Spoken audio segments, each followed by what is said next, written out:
Alors, Be'ezrat Hashem, nous allons lire la paracha de Shoftim. C'est le début du mois d'Elul, puisque aujourd'hui, les séfarades, on a commencé à lire les Slichot. Il y a un message, plusieurs messages, mais il y a un message qui veut dire, tu commences avec Shoftim au pluriel, Shoftim Veshotrim, et après tu dis Titen Lecha. Bechol She'arecha, et le Bechol She'arecha, il est au singulier. C'est quoi les She'arim? Il va dire Behaim Vital, c'est les yeux, c'est les oreilles, c'est le nez, c'est la bouche. Fais attention à ce que tu vas parler à partir du mois de Elul. C'est la préparation. La préparation du mois d'Elul. Tout est dans la préparation. On avait déjà parlé à Shavuot. Comme un homme qui veut se marier, la Gemara dit il a 12 mois. Tout est là et dans la préparation. S'il n'y a pas de préparation, Matin Torah aussi, elle avait 49 jours. Tout est dans la préparation. Depuis mercredi, Chachamim, ils ont dit qu'il faut préparer Shabbat. Tout est dans la préparation. Si tu n'as pas de préparation, eh ben, tu ne pourras pas passer comme il faut. Le tour, dans le Siman Takpa, il dit, c'est écrit dans les Pirkei de Rabbi Eliezer, Allah, Hachem, il a dit à Moshe à Rosh Chodesh, Allez Elai Ha'ara. Monte vers moi pour recevoir les deuxièmes tables de la loi. Ve'aviru shofar b'machane.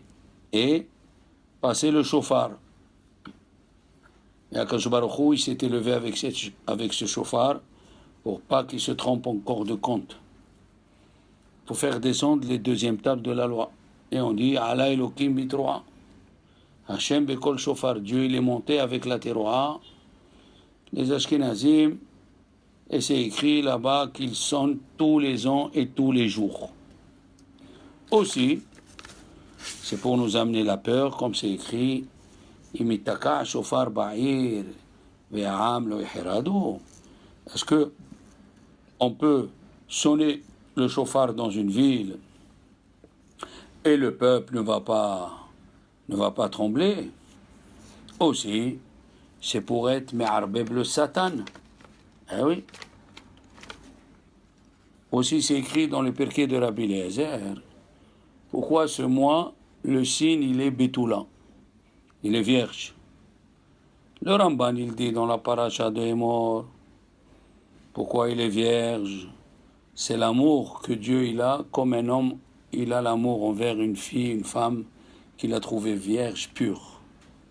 La même chose à Akadosh Baruch Hu, le mois de Elul, il nous aime comme une Betula. Rosh Hashanah et Kippour, c'est Yemei Adin, c'est les jours du jugement. Mais de Rosh Chodesh, quand on lit les Silichot, c'est Yemei Kirba, c'est des jours de rapprochement. Comme il dit le Ramban, il n'y a pas écrit dans la Torah la raison pour Rosh Hashanah, c'est la seule fête. À Kippour, il y a écrit la raison. À Pesach, il y a écrit la raison, toutes les fêtes. À Rosh Hashanah, il n'y a pas écrit la raison. Il dit le signe zodiacal de Rosh Hashanah, c'est une balance. C'est balance, d'après la Torah. Ça veut dire on passe au jugement. Tout le mois d'Elul, c'est des jours de rapprochement envers lui. Mais dans les Pirkei de Rabbi Eliezer, c'est écrit pourquoi on l'appelle le mois d'Elul Betula. Parce que si vous vous rappelez, au début de Bereshit, il y avait les anges qui ont descendu, ils ont dit à Dieu, nous on est plus résistants que les hommes. Et ils ont vu les belles femmes que Dieu a créées. Ils ont vu les belles femmes. Et ils se sont laissés entraîner. Ils sont même partis séduire une jeune fille. Ils lui ont dit, dors avec nous. Et la jeune fille, elle était maligne. Elle a dit à Dieu, elle a dit, excusez-moi, aux anges, je dormirai avec vous que si chacun me donne une aile à lui. Donc elle a eu les deux ailes de chaque ange, une aile d'un ange et une aile de l'autre ange. Et les amis, ils lui ont placé dans le dos. Elle s'est vite envolée jusqu'à Kadosh Baruch Hu, jusqu'au trône de Dieu. Elle a dit, Hachem, regarde, les malachim, ils veulent dormir avec moi et je ne veux pas. Il lui a dit, reste ici avec moi, ma fille. C'est pour ça que le mois d'Elul, il s'appelle Betula, parce que la prière de cette femme a été acceptée. On sait que le mois d'Elul, on dit Ani le Dodi Vedodili. Tout le monde ramène ce pasouk dans le Shir HaShirim. Je suis à mon oncle et mon oncle il est pour moi. C'est Raché Tevot, Elul. On sait aussi qu'il y a 4 Yud, Ani Yud, le Dodi Yud, Vedodi Yud, Li Yud. C'est les 40 jours qui sont avant Kippour. Eh oui, 40 jours, c'est le mois d'Elul, c'est le mois où Dieu il s'approche de nous et nous on s'approche de lui. Ani le Dodi Vedodi. Dans le livre d'Ivrei Moed, il amène que Shir HaShirim, c'est une chanson très très profonde. C'est l'amour de Akadosh Baruch Hu envers Israël. Oui, c'est profond, c'était tellement profond que tous les vendredis, Rabbi Akiva, il lisait Shir HaShirim et il pleurait. Tellement il savait, il lui a donné les profondeurs. Il lui a donné, dans Pirkei de Rabbi Eliezer, c'est écrit, il lui a donné 200 et quelques sodotes secrets. Je crois que Rabbi Akiva lui a dit non, je peux plus. Tellement, et il pleurait quand il lisait Shir HaShirim. Il y a le sens littéral, c'est quelqu'un dont on lui a kidnappé sa femme, mais il y a le sens profond. Alors, la question elle est, puisqu'on dit Ahoti Ra'ayati, il l'appelle ma femme, Ra'ayati c'est ma femme. Alors pourquoi on aurait dû dire Ani le Ba'ali, Ve Ba'ali li, moi je suis envers mon mari envers pour moi. Envers moi. Qu'est-ce qu'il dit chez le Mohameler? Ani le Dodi Ve Dodi li. Pourquoi il a employé l'oncle? Alors, sachez mes frères, il y a quelqu'un dans la famille que tu veux ou que tu veux pas, tu le subis. C'est qui? C'est l'oncle. Dès que la personne, elle naît, l'oncle et tante, ils peuvent plus se séparer d'eux. Automatique. C'est vrai que des fois, on a vu dans le Midrash Echa, où Dieu, il dit Haïta sur Jérusalem, il a dit Haïta qui est Almana. Elle était comme une veuve, pas une veuve, Hazvi Shalom, comme une veuve.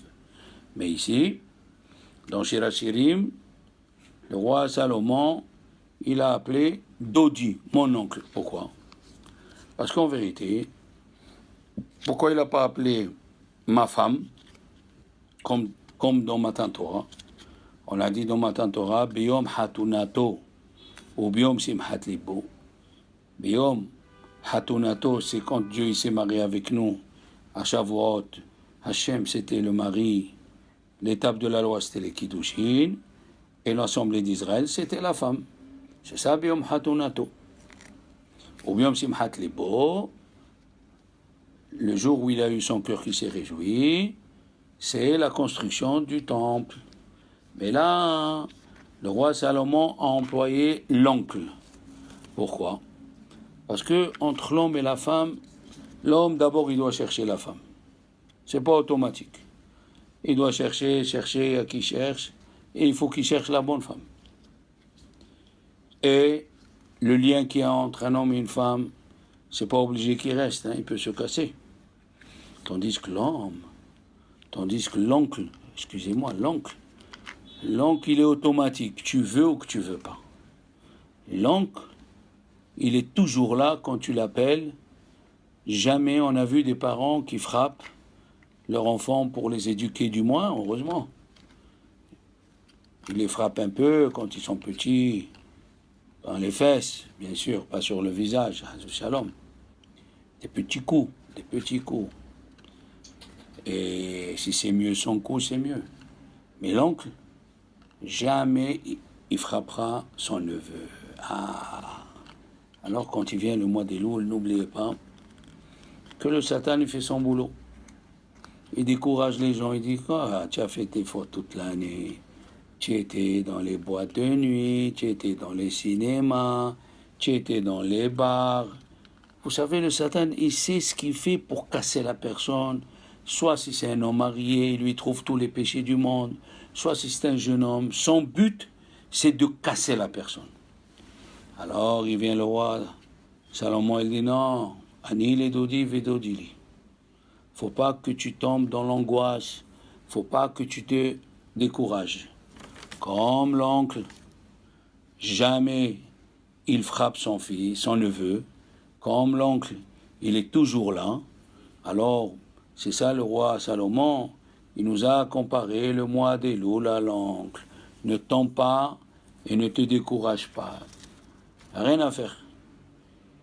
Il a dit, tu dois te renforcer, parce que le découragement, il est, malheureusement, on a fait un discours sur ça, le découragement, il est là même, les grands de ce monde, le Satan, il est là pour décourager. Il ne faut pas se décourager. Une fois, c'est le Chafetz Chaim et un autre Admour, à la Shalom, ils ont dit la même réponse. Il y a un monsieur, il est venu, il a vu Chafetz Chaim, il lui a dit, voilà, j'ai pas fait Kavana dans la première bénédiction, et je crois même la deuxième bénédiction de la Hamida. Qu'est-ce que je fais? Il lui a dit, ça ressemble à une femme qui vendait des pommes dans le marché, Mskina. Et il est venu quelqu'un et lui a fait tomber les pommes. Si elle lui a fait tomber 3 ou 4 pommes, alors qu'est-ce qu'elle fait? Elle va aller ramasser les 3 pommes, ou il faut qu'elle sauve les 30 qui restent dans le panier? Il faut qu'elle sauve les 30 qui sont dans le panier, bien sûr. Comme ça, elle a répondu, le Chafetz Chaim et un autre Admour. Même si le Satan t'a volé Shahrit, rattrape-toi Minha. Il t'a volé Minha, rattrape-toi Arbit. L'essentiel, rattraper. Monte, monte. Ne te décourage pas. Chaque prière dans le mois d'Elul, elle vaut comme si c'était une partie de Kippour. Comme ça, elle a dit Rabbi Hiskiel ibn Shtan. Rabbi Hiskiel ibn Shtan, il a écrit des livres fantastiques sur le mois d'Elul.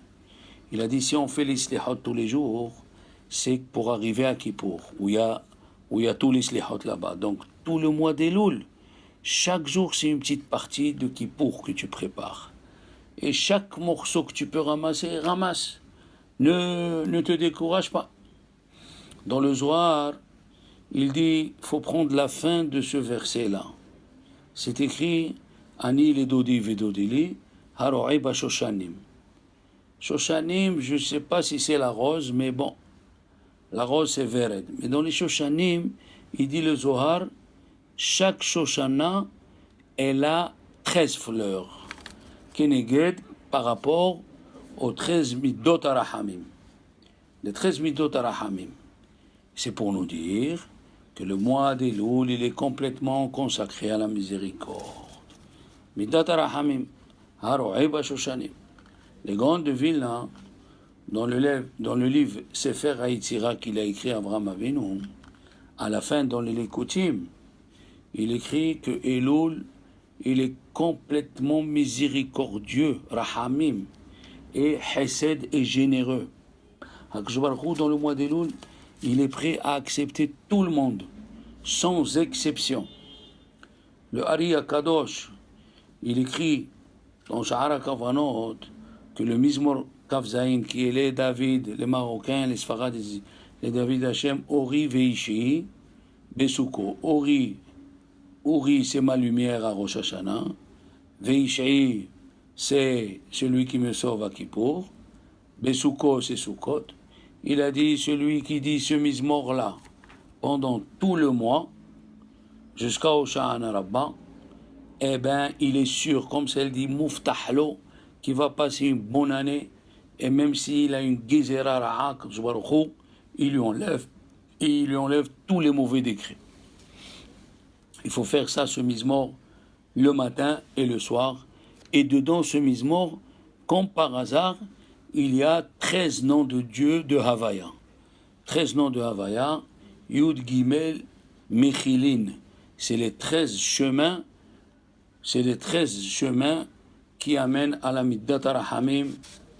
Le Maté Ephraim, dans le Siman Takpa, lui aussi, il dit que si quelqu'un y a son arbre qui tombe de chez lui, faire le Réchot Arabim. On lui donne 30 jours. Après 30 jours, on l'appelle au Bedin pour lui rendre Hayav s'il a fait des dommages. La même chose, on a 30 jours. Le Sha'arei Teshuvah, hein, c'est le livre qu'il faut lire pendant le mois d'Elul, comme ça il dit Rabbi Sas à l'inter, pour que tu saches qu'est-ce que tu as fait, qu'est-ce que tu n'as pas fait. Et là-bas il dit, le Sha'arei Teshuvah, qui a mit aher la chouv, celui qui retarde la Teshuvah, Ra'ato Rabban, son mal est immense. Kinatnu Lozman, on lui a donné du temps et pour faire la Teshuvah, et il ne fait pas.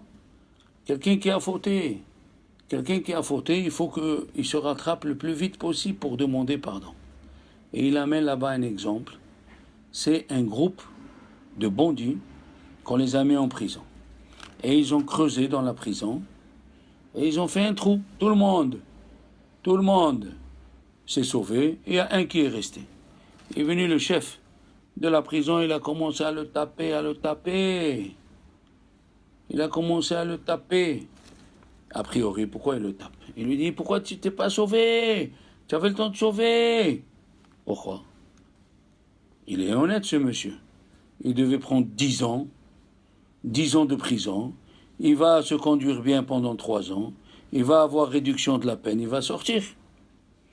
Il dit, première explication, les enfants, si ce monsieur, il était hayav mita, est-ce que il était condamné à mort? Est-ce que c'est normal de dire qu'il est honnête? Tu es condamné à mort et tu restes en prison. Tu dois te sauver. C'est ça. C'est ça pourquoi Rabbeinu Yonah il amène et il dit qu'il est idiot celui-là. Quelqu'un qui est condamné à mort, ça sert. Est-ce que c'est bien de dire il est honnête, il est resté en prison? C'est faux. Le Rav Shach, alav shalom, lui aussi il a une autre explication. Le Rav Shach il dit chaque personne elle aime la liberté. Combien de gens ils sont morts pour la démocratie et la liberté? Et comment toi tu es contente de rester dans ta situation? C'est sûr que c'est pas normal. C'est sûr que c'est pas normal ce que tu es en train de faire. Alors tu dois recevoir les coups. La même chose, Akadosh Baruch Hu, il nous donne les enfants, il nous donne le temps de faire Teshuvah. 30 jours les enfants, 30 jours. 30 jours. Et on doit se réveiller avant Rosh Hashanah. Avant Rosh Hashanah. Vous savez, une fois, le Hazon Ish, il était en train d'étudier. En étudiant avec quelqu'un de Jérusalem. Et les gens, ils savaient qui c'était Hazon Ish. Ils étudiaient. Et qu'est-ce qui s'est passé? Il est venu une mouche. Elle a commencé à les embêter. Une mouche. Et le jeune homme, il a commencé à éloigner la mouche. Et il a ouvert la fenêtre. Et Hazon Ish, il disait Rosh Hashanah, Rosh Hashanah, Rosh Hashanah. On était au mois de mai, quelque chose comme ça. Alors, le deuxième Rav, il lui a dit Rav, qu'est-ce que vous dites? Il lui a dit c'était prévu déjà Rosh Hashanah. C'était prévu déjà Rosh Hashanah que la mouche, elle devait venir. Regardez comment ils grandissaient nos rabbanim. Qu'est-ce qu'ils avaient en tête? Alors toi, tu dis une mouche, elle est là une mouche. Lui, Hazon Ish, sa tête, elle est à Rosh Hashanah et elle a eu la mouche. À Rosh Hashanah, ça a été déjà décidé. Tu coupes des pommes de terre. Pour faire un plat, tu te coupes. Tu dis, le couteau, il était aiguisé. Non, monsieur. Rosh Hashanah. Rosh Hashanah, ils ont déjà... On ne sait pas ce qui se passe là-haut, mais on sait que c'est très, très, très grave ce qui se passe là-haut, le jour de Rosh Hashanah.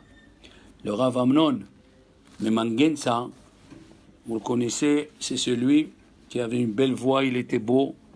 Et le monsieur de la ville de Mayence, le chef de la ville, il voulait qu'il se convertisse et qu'il devienne le chantre de liturgie des Goïm. Il a dit, donnez-moi 3 jours. Et après 3 jours, après un jour, il est venu, il a dit, je vous demande pardon. Il a dit, quoi, tu voulais te convertir vite? Il a dit, non. Je demande pardon que je suis pas, qu'au moment où vous m'avez demandé, j'ai pas refusé. Il y a au moins 8 siècles, 9 siècles. Et au moment, qu'est-ce qu'ils ont fait? Ils lui ont coupé les bras et les pieds. Et comme ça, le sang qui coulait, ils l'ont amené devant la Teva, c'était à Rosh Hashanah. Il a fait un poème qui s'appelle Untane Tokef. Tous les Ashkenazim, ils le lisent. Les Sfaradim, il y en a qui l'ont adopté, il y en a qui n'ont pas adopté. Et là-bas, il dit, ce jour-là, c'est un jour redoutable, où même les anges, ils ont peur de ce jour-là. Pourquoi les anges, ils ont peur?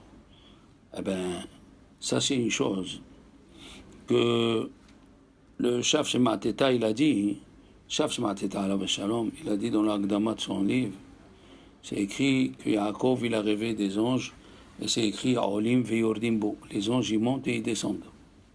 Pourquoi c'est écrit bo? C'est en plus. Il a dit non, les anges, ils ont peur. Pourquoi? Les anges, s'ils montent de degré, c'est grâce à la personne. S'ils descendent de degré, c'est à cause de la personne. Même les anges, ils ont peur ce jour-là. Ne me dis pas les anges, mais qu'est-ce qu'ils ont à faire les anges? Oui, monsieur. Les anges, ils sont au service de Dieu. Et c'est pour ça, c'est une des raisons pourquoi dans le Yotzer, Or ou Borichocher, on parle des anges. Qu'est-ce qu'ils viennent faire les anges ici? Il y a plusieurs explications. Une, c'est que Akadosh Baruch Hu, il dit Chafetz Chaim, ils ont dit, voilà, on parle des anges pour qu'on devienne comme eux. Un, il doit aimer l'autre, un, il doit donner à l'autre. Première explication. Deuxième explication, Hachem, il a créé des milliards de mondes et d'étoiles. Elle dit la Gemara là-bas dans Brachot, c'est connu, les constellations, des milliards, comme aujourd'hui, ils ont mis un télescope Hubble. Il s'appelle Hubble, bon pour nous c'est Hubble, Hubble, c'est des fous. Pourquoi c'est des fous? Parce qu'ils ont cru qu'ils vont découvrir des gens, ils vont découvrir des terres, Non, ils n'ont rien découvert. Qu'est-ce qu'ils ont découvert? Encore des étoiles et encore d'autres mondes, comme il dit le soir. Ils n'ont rien ajouté. C'est pour ça, quand tu fais le Yotzer, tu dis, regarde tous ces merveilles que Dieu a créées pour moi. La troisième explication, c'est qu'on fait participer les anges aussi dans la prière. Ils savent que si on ne prie pas bien, eux aussi ils vont subir. Eh bien, Rabbi Yonatan Abishis, dans son livre, il dit, il faut faire très attention. Là-haut, c'est écrit dans la Gemara, même Avraham, Isaac et Yaakov, ils ne peuvent pas tenir Biyom Adin. Harosh, alav shalom, Harosh, il a écrit dans son livre, parce que Harosh, il a écrit ce qu'il faut lire tous les jours du Moussar. Et il a écrit dans son livre, fais attention, tu dois avoir peur et tu dois remplir ton lit de larmes quand tu vas te rappeler de la peur qu'il avait Rabbi Yochanan ben Zakkai. Avant de mourir, Rabbi Yochanan ben Zakkai, il s'est mis à pleurer. Pourquoi il a pleuré? Hachamim me disent, les élèves ils sont venus, dès qu'il a vu les élèves dans la Gemara de Brachot, la page 21, il a dit, si on m'a amené devant un roi de chair et de os, d'accord, j'aurais pu amener de l'argent, j'aurais pu amener des gens, j'aurais pu tout faire, j'aurais pu le soudoyer, mais maintenant je vais venir devant Akadosh Baruch Hu, il prend pas ni or ni argent, il prend rien, et puis j'ai deux chemins, et je ne sais pas lequel des chemins on va m'amener, celui de Olam Haba ou celui de Gehinnom. Pour savoir qui c'est Rabbi Yochanan ben Zakkai, la Gemara dans Souka, Kafret, et nous raconte que Hillel, il avait 80 élèves. 30, ils avaient la force comme Moshe Rabbeinu. 30, ils avaient la force comme Yeshua. Et 20, ils étaient moyens. Le plus grand d'eux, il s'appelait Yonatan ben Oziel. Il a fait Targum Yonatan. Quand il a fait les Malachim, le monde, il a tremblé. Et Dieu, il a dit, qui c'est qui fait découvrir mes secrets? Alors, Yonatan ben Oziel a dit, je ne l'ai pas fait pour moi, j'ai fait pour agrandir ton nom. Le plus petit d'eux, c'est Rabbi Yochanan ben Zakkai.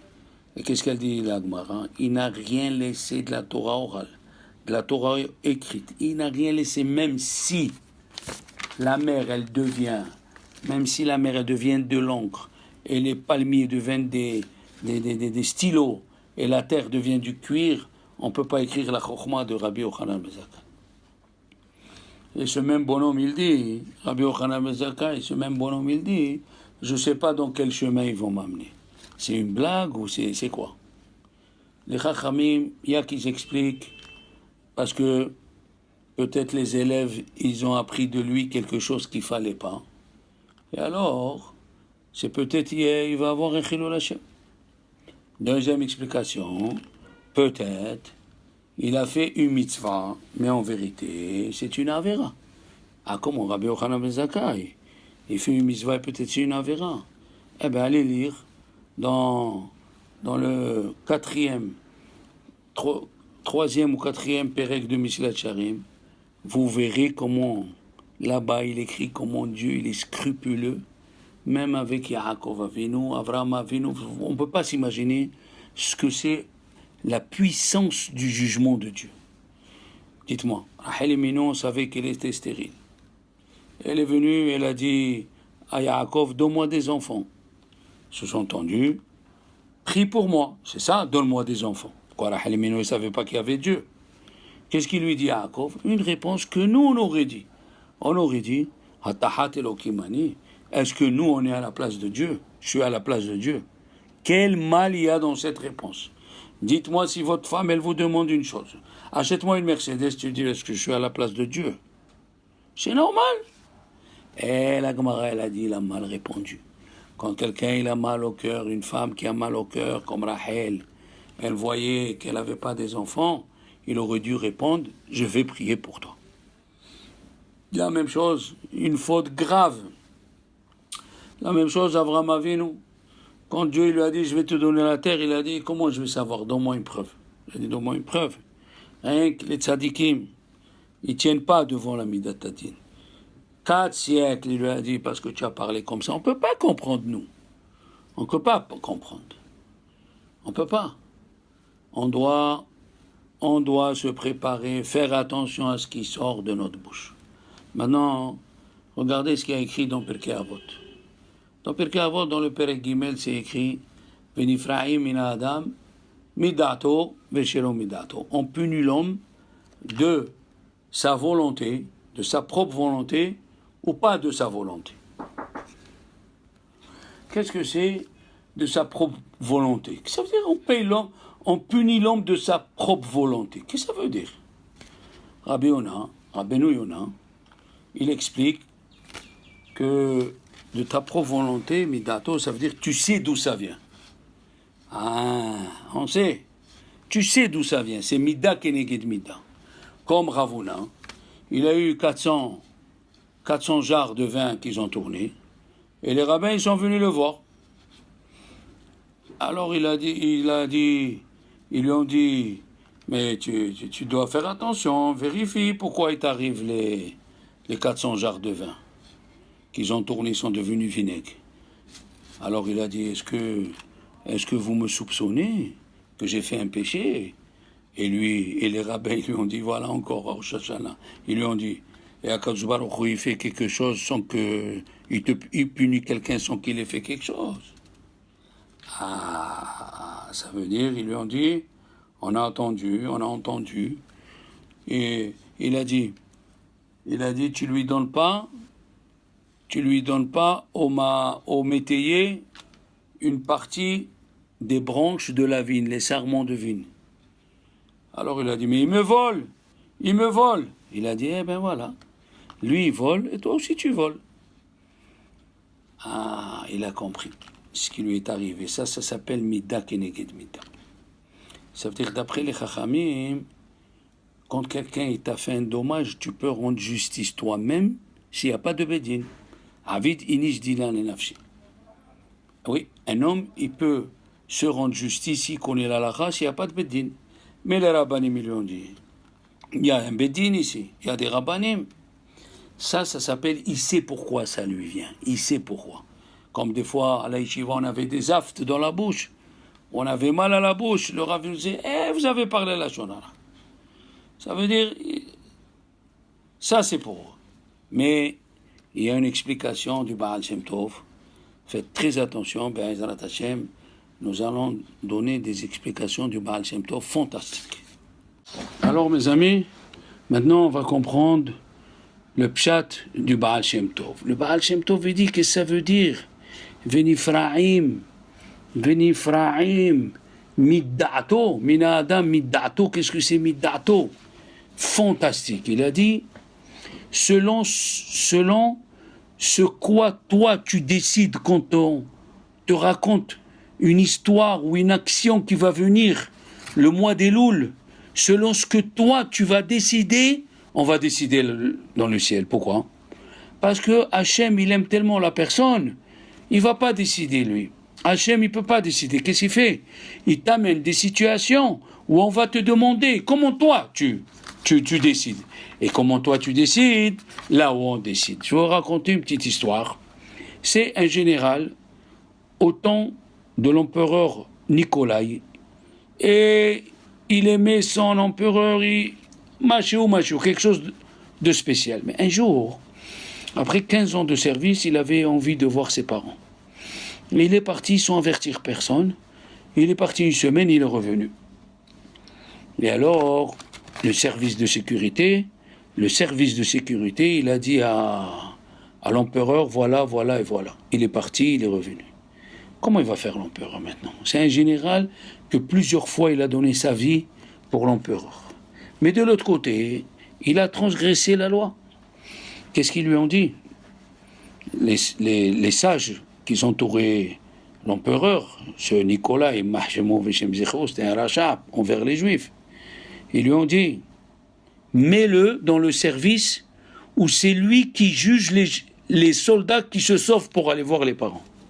Et selon ce que lui, il va trancher, tu lui diras, c'est toi qui as tranché comme ça. Et effectivement, ils l'ont mis là-bas, et ils venaient les soldats qui se sont sauvés pour aller voir leurs parents, et il leur disait, qu'est-ce que vous croyez l'armée? Chacun il peut sortir, il fait ce qu'il veut, c'est pas possible. Alors, toi tu es parti 2 jours, 30 jours de cachot. Toi tu es parti 1 semaine, 6 mois de prison. Pendant 1 mois, il a laissé. Après l'empereur, il a appelé. Il a dit, regarde, moi aussi j'ai le service secret. J'ai appris que tu es parti il y a 1 mois. Et comment je vais te juger? Tu es un général qui donne ta vie pour moi. Je le sais. Mais de l'autre côté, tu as transgressé. Eh bien alors, selon ce que toi, tu as tranché envers ceux qui se sont sauvés pour voir leurs parents ou leurs sœurs, c'est toi, ce que tu as tranché, eh bien, il va s'accomplir sur toi. C'est pas moi, c'est toi qui as tranché. Comme ça, il dit le Baal Shem Tov, il dit que Shmuel Hanavi, dans le Shmuel Bet, quand David Amelech, il a pris Bathsheba, elle était divorcée. Mais moralement, il ne devait pas la prendre. Il devait attendre que le mari la divorce vraiment, que le mari ne la reprenne pas. Elle était divorcée. Comme ça, ils ont fait la takana au temps de David Amelech. Tout celui qui va à la guerre, il divorce sa femme. Parce qu'après, on ne sait pas qu'est-ce qu'il est devenu le mari. Mais moralement, c'était pas bien. Et qu'est-ce qu'il lui a fait le prophète? Le prophète, il est venu, il lui a dit à David Amelech, il y avait un riche et un pauvre. Le riche, il avait des milliers d'animaux. Et le pauvre, il avait qu'une chèvre. Et il est venu, le riche, il a eu un invité, il lui a pris la chèvre. Qu'est-ce qu'on fait? David Amelech, il a dit, il faut le tuer, ce monsieur, c'est un rachat, il a pris. Alors que normalement, quand on vole une chèvre et on l'égorge, on est hayav que 4. Et lui, David Amelech, il a dit, il est hayav mita. Alors le prophète, il lui a dit, eh bien, le riche, c'est toi. Ce que tu as tranché, c'est toi ça va arriver à toi. Comme ça, il dit dans le Mizmor Lamed-Tet, il dit, le Baal Shem Tov, Mikol peshaai tatzileni. Sauve-moi de tous mes péchés. Comment? Herpat naval altissimeni. Ne m'amène pas des questions. Ne m'amène pas des questions où c'est moi qui dois trancher, après je ne sais plus quoi faire. Alors, pour enlever mes péchés, ne m'envoie pas des histoires où je dois trancher. Le Chafetz Chaim aussi, dans son livre Chovat Hashmira, dans le Perek Shishi, chez les Ashkénazes, ils ont Avinu Malkeinu, Kale Kol Tsar Umastin Aleinu. Extermine tous ceux qui sont contre nous. Alors il dit, le Chafetz Chaim, pourquoi on dit juste après Avinu Malkeinu, c'est ton piot mastenu ou mekatregenu. ferme la bouche de ceux qui nous accusent. Mais si tu les as tués, ils n'existent plus. Qu'est-ce que ça veut dire ferme la bouche? Les Sfaradim, on a aussi la même chose. On a cet homme Satan ve'alastin aleinu. Et après, qu'est-ce que tu dis? Tu dis Avinu malkeinu kotvenu besefer zachuyot. Écris-nous dans le livre des mérites. C'est-à-dire, on lui dit à Dieu, à Rosh Hashanah, de faire de l'injustice. Si tu as des mérites, on les écrit. Si tu n'as pas des mérites, on les écrit pas. C'est quoi cette histoire? Il a dit, le Chafetz Chaim, alav shalom, ce monde-là, il marche avec Madame. Midda makam, midda keneged midda. Comme tu fais, on te fait. Eh oui, si tu fermes ta bouche au moment d'une dispute, comme ça ils disent Chachamim, Kol hasotem pif besha'at meriva, celui qui ferme sa bouche au moment d'une dispute, le monde y tient sur lui. Tole eres al belima. Alors Dieu aussi, le fait que tu t'es tué, quand les Mekatrigim, les accusateurs, ils parlent là-haut, eh bien Hachem il le fait taire comme toi tu fais taire, comme toi tu te tais au milieu d'une dispute. C'est écrit dans le Midrash Shohartov, il amène le Chafetz Chaim.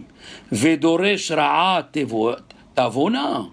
Celui qui cherche le mal, il vient sur lui.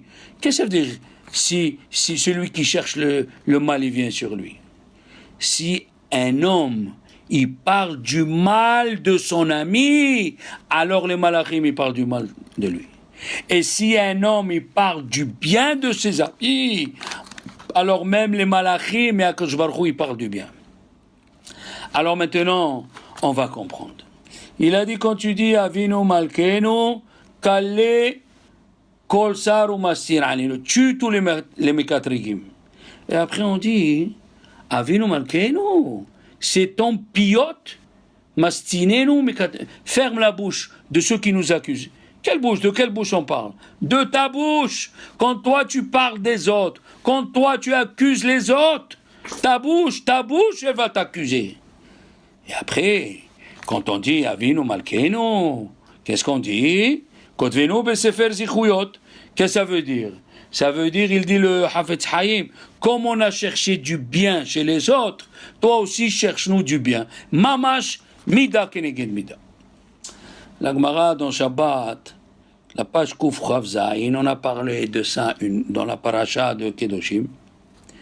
On sait qu'il y a la Mishnah d'Ompéa où il y a écrit les choses qui allongent, les choses qui nous donnent des misvot qu'on fait dans ce monde et quand même on garde le capital dans l'autre monde.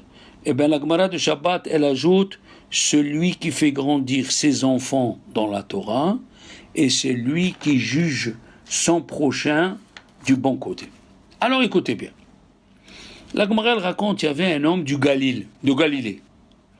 Il est descendu, travailler chez un Baal Habayit. 3 ans. 3 ans.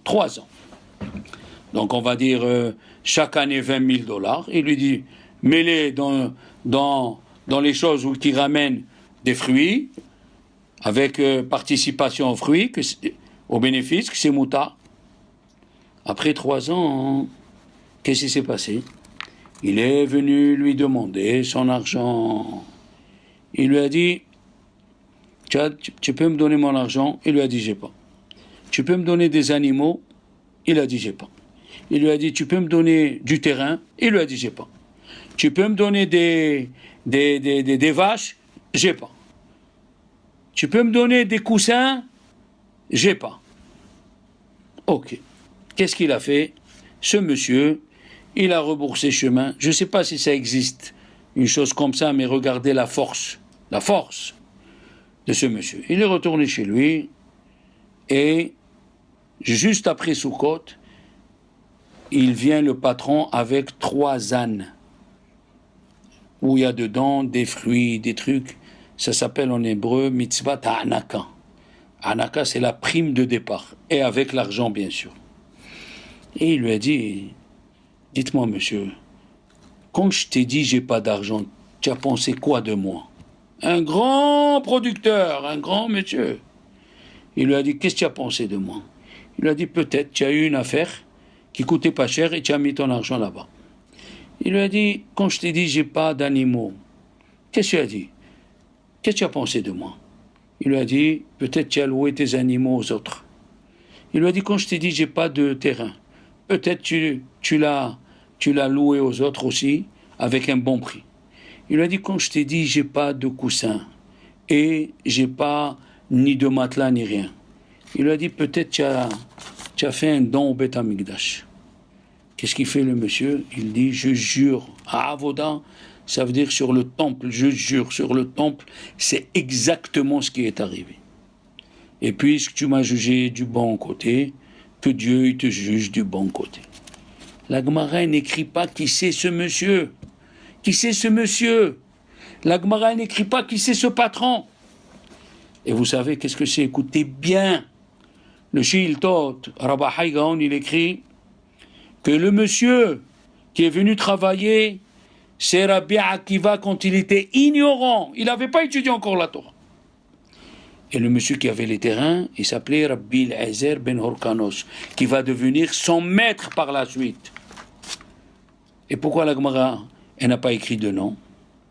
D'abord, avant de répondre à cette question, sachez que Rachel, la fille de Kalba Saboua, elle a épousé Rabbi Akiva quand il était ignorant parce qu'il avait des midot tovot. Il avait des qualités. Il avait cette qualité de voir le bien chez chacun et de pencher sur la balance du bon côté. Vous vous rendez compte? Il n'avait même pas encore étudié la Torah. Vous vous rendez compte? Quelqu'un qui travaille 3 ans et après on lui dit j'ai pas d'argent. Mais qui c'est ce monsieur qui peut résister à une épreuve pareille? Ça veut dire que Rabbi Akiva, il avait les midot tovot déjà. Vous vous rendez compte? Et pourquoi la Gemara n'a pas écrit le nom? Eh bien, c'est comme la Gemara dans Ta'anit. Elle raconte quand il n'y avait pas de pluie. Et il est monté un rave, il a commencé à pleurer et la pluie, elle est tombée. Rav, il s'est approché de lui, il lui a dit, quel est ton métier? Il lui a dit, mais la maître d'Ardeke, j'enseigne la Torah aux petits enfants. Et la Gemara n'a pas écrit le nom. Pourquoi? Pour nous dire que chaque enseignant des petits-enfants dans chaque génération, il peut prier et amener la pluie. Vous vous rendez compte de cette force? Eh bien, la Gemara n'a pas écrit le nom de Rabbi Akiva, parce qu'il n'était pas encore Talmid Chacham, mais c'est pour nous dire que n'importe quelle personne, il faut qu'elle s'élève du degré où elle est, et elle pense du bien de ses amis et de tout le monde. Il y avait le Admour Mitzanz, le premier, quand il est arrivé en Israël, il avait une middat tova. Dès qu'il se mettait au balcon Shabbat à Tel Aviv, il habitait le Rehov Ehad Ha'am. Et il voyait les voitures, il disait Mazal Tov, Mazal Tov. Il y avait son chamash, je lui ai dit Mazal Tov de quoi? Mais vous voyez pas qu'ils profanent Shabbat? Il a dit non, non, pas du tout. Ils sont en train d'amener leur femme à accoucher. Chaque fois, ils voyaient le bien de chacun. Maintenant, la Gemara, vous allez voir qu'est-ce que c'est la force d'une parole.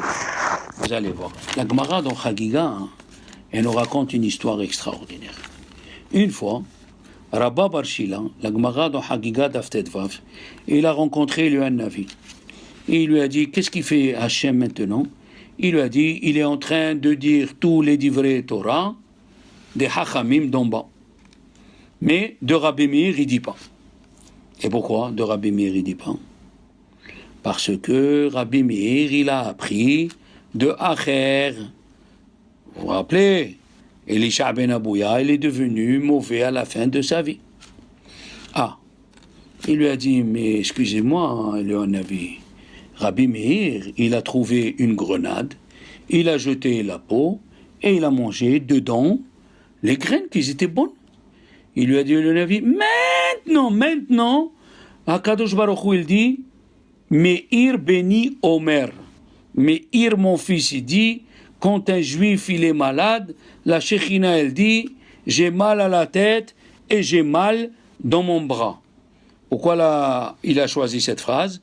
Parce que dans les téphilines de Akadosh Baruch Hu, Hachem il met les téphilines, la Gemara elle dit dans Sanhedrin, et elle dit que Dieu dans les téphilines à lui, c'est écrit Umi ke'amecha Israël goy ehad ba'aretz. Il n'y a pas un peuple sur la terre comme le peuple d'Israël.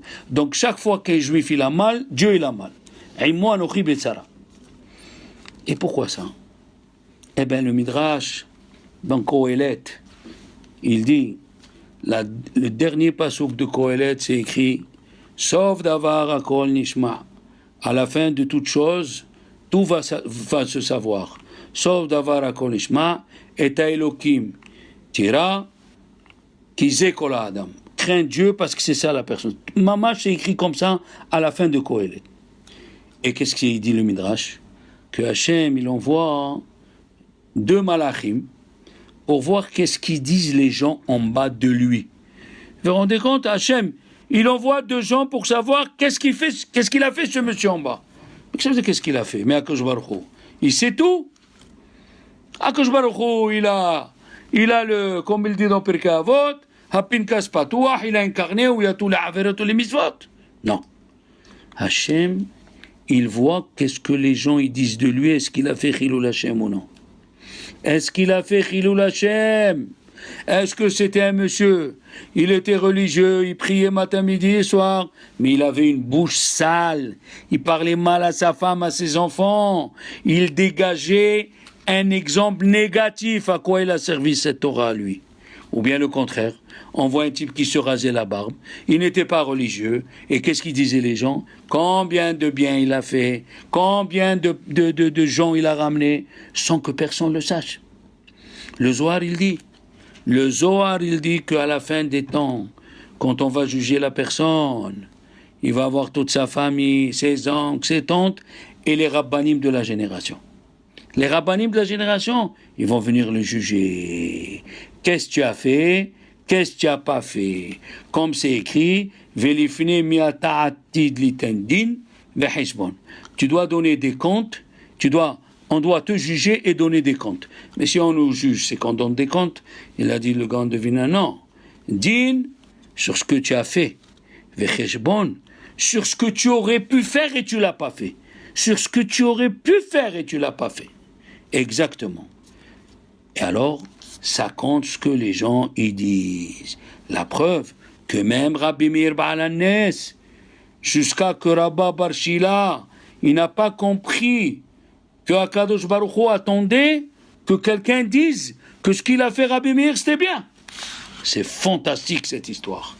Regardez comment la parole d'une personne, elle a changé le statut de qui? De qui on parle? Rabbi Meir Baal HaNes. Dans le livre de Pele Yoetz, Rabbi Eliezer Papo, dont il a fait ce livre avec chaque mot, il a fait une dracha. Dans le mot Sanegoria, qui veut dire un avocat, ça veut dire quelqu'un qui te cherche du bien, il a amené que dans la Gemara de Baba Kama, écoutez bien, il y avait Nechounia Chofer Sihin. Un monsieur, il s'appelait Nechounia, il creusait des puits pour que les Juifs, quand ils montent à Jérusalem, ils trouvent de l'eau. Elle est tombée, la fille de Nechounia. Ils sont venus chez qui?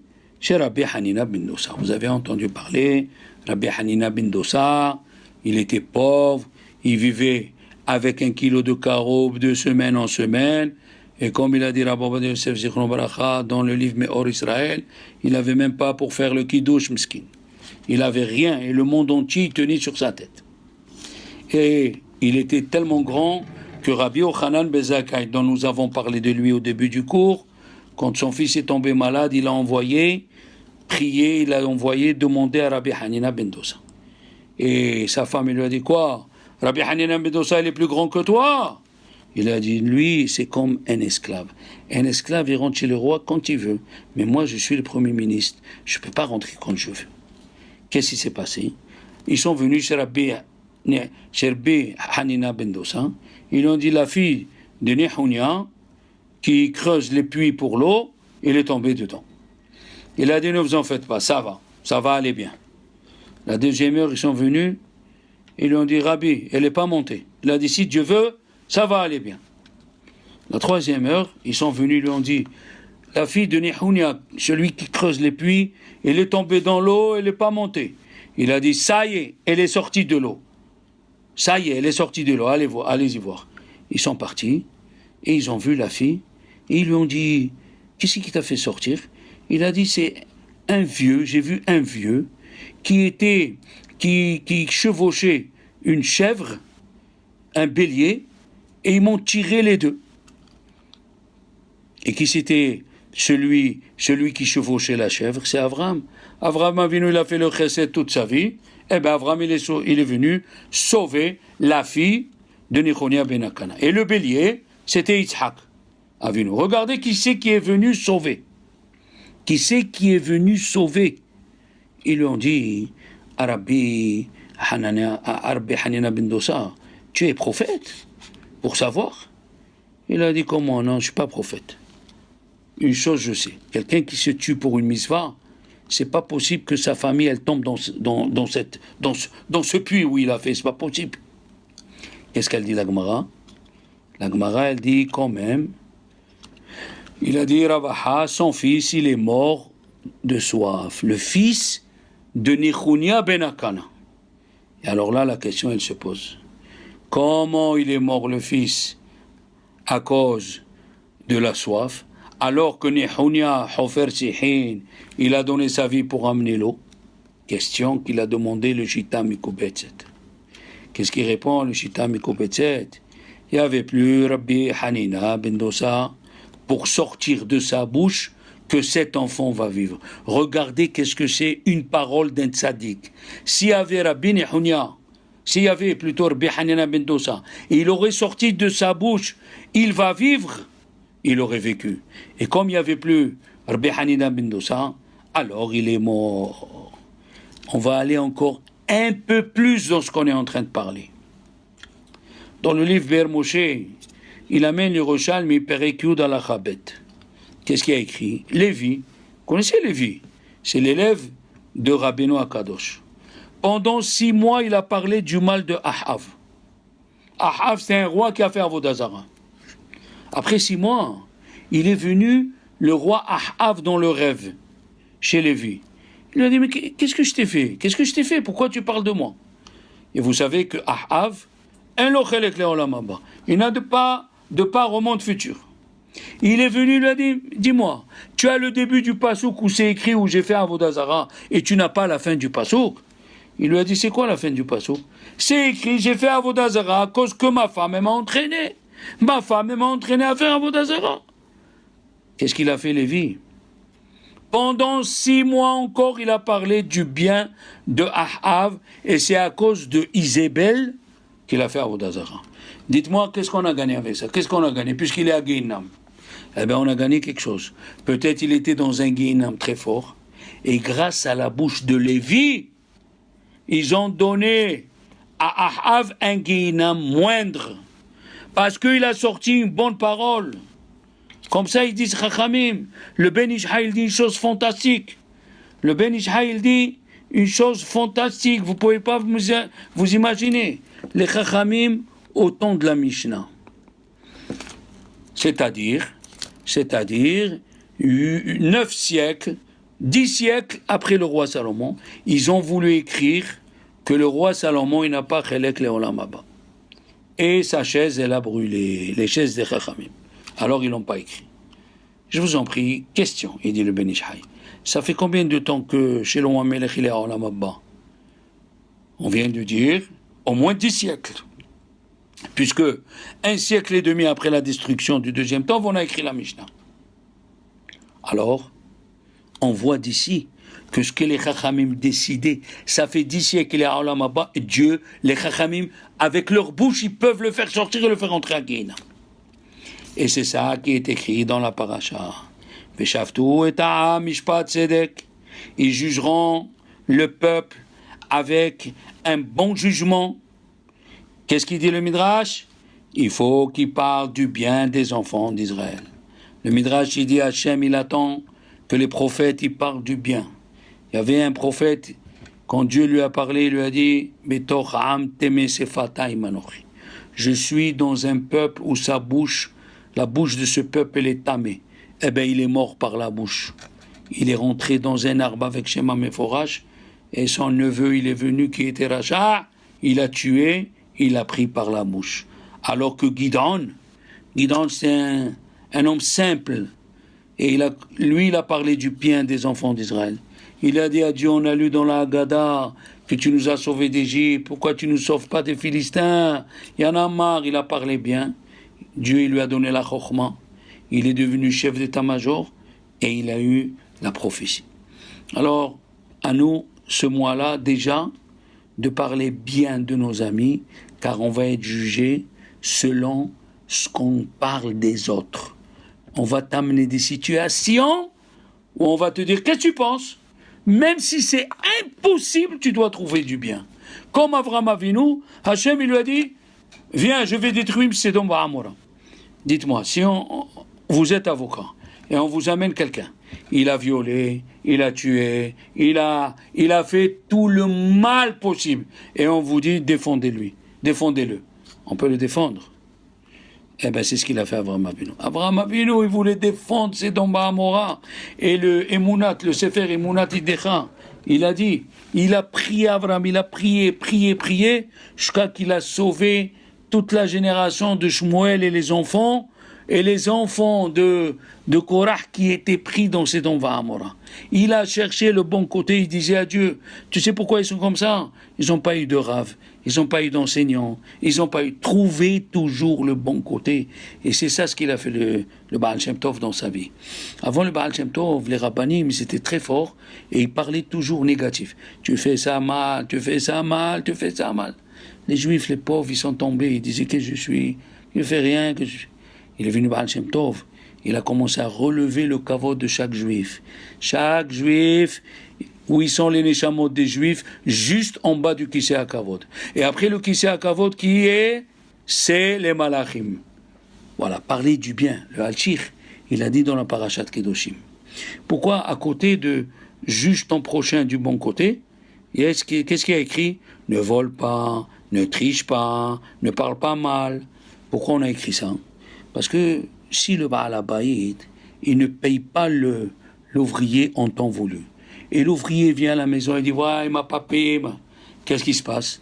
Les femmes, ils commencent à parler la shonara. Les enfants, ils commencent à dire, on va lui voler. Tous les péchés, ils viennent parce que tu n'as pas jugé ton copain du bon côté. Tous les péchés viennent de ça. Rambam, il dit, dans le Pirkei Avot, oui, Ve'evedan et kol adam lechav zechut.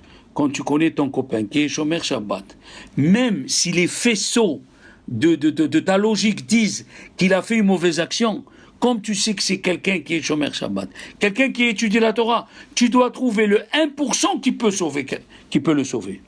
La Gemara dans Shabbat, elle dit, si quelqu'un, il a 1% de bien, il peut lutter contre 999 anges mauvais. Oui. Pourquoi? Parce que tu as jugé ton copain du bon côté. Juger son copain du bon côté, c'est la plus grande des midotes. Des fois, ta femme, tu ne comprends pas ta femme. Des fois, tu ne comprends pas tes enfants. Et tu envoies des mots, et en vérité, ce n'est pas vrai. Alors, à nous, mes amis, le mois d'Elul, vous savez, ça passe vite.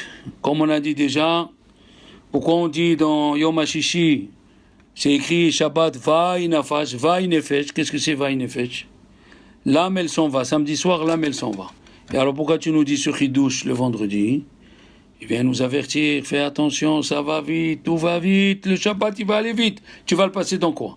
Dans les disputes? Non. Alors, le mois d'Elul, il va passer.